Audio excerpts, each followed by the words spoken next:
The scent of lilies hung thick in the air, mingling with my anticipation. I stood at the altar, a figure frozen in a moment meant to be magnificent. But as the seconds stretched into eternity, whispers rippled through the crowd. Our song began its second loop. She was gone. Jessica wasn't coming. A cold, hollow space expanded inside my chest where my heart once sang. I tried not to hear the murmurs behind me, tried not to meet the pitying gazes of friends and family, the world I had built over 5 years shattering like fragile glass. The humiliation, mixed with heartbreak, created a storm that swept me away from the familiar shores of my life. I fled the church, shedding tears, tuxedo, and past as I drove aimlessly away from everything I had known. My city, our shared apartment, had turned off phone. I let them slip into a distant backdrop, as I embraced a new horizon. I found myself in the anonymity of a bustling city far from home. The noise was my shelter. I rented a small studio apartment, its walls bare and echoing my empty heart. Days blurred into nights as I grappled with the abyss Jessica left in her wake. I worked a series of unremarkable jobs, just enough to pay for solitude, while a part of me continued to believe love was a farce orchestrated to deceive. But amid the tumult, glimmers of another truth emerged. Art, a pastime neglected in the shadow of my former life, became my refuge.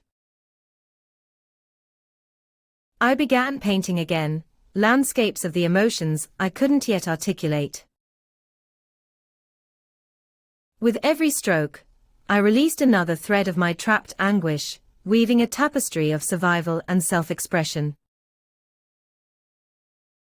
In the sound of bristles on canvas, I heard whispers of forgiveness for myself.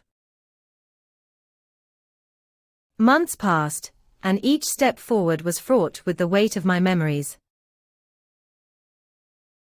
Yet slowly, I forged a connection with community art spaces.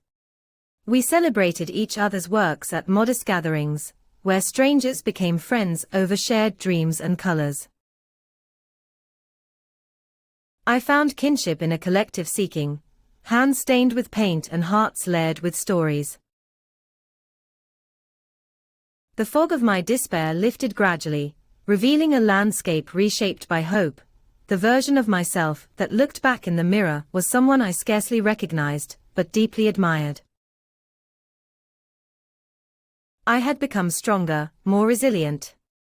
Yet a seed of unfinished business lay dormant in my heart, until an embossed envelope arrived, swaddled in layers of time and past connections. It was an invitation to my cousin Emma's wedding, back in the town I had abandoned. Attending would mean sewing myself back into a narrative from which I had been painfully unraveled. But it was also a chance to show that I, rebuilt, rejuvenated, had weathered the storm. The wedding day unfolded like a familiar melody that I no longer feared. As I walked into the hall, a wave of emotion crashed over me, love, sadness, but also the ballast of self-worth. I caught sight of Jessica in the crowd, her hand resting on the arm of someone new. An unexpected calm settled over me, a sign of the distance I had traveled. When our eyes met, there were no accusations nor bitterness in my gaze. Only an unspoken acknowledgement of our shared past and the divergent paths we had taken. I no longer craved explanations or apologies. I was here for myself, and that was enough. Instead of the upheaval I had expected, I felt a quiet closure unfurl in the depths of my soul, leaving room for new stories yet to be written. The reception was a symphony of love's enduring possibility.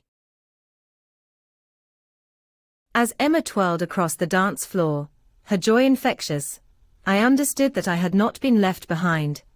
I had been given the bittersweet gift of starting again.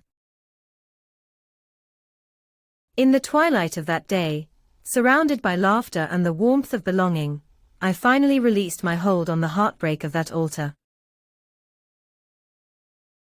I now walked this world not as the heartbroken groom, who had been abandoned, but as someone who had found his way back to the essence of what it means to love oneself.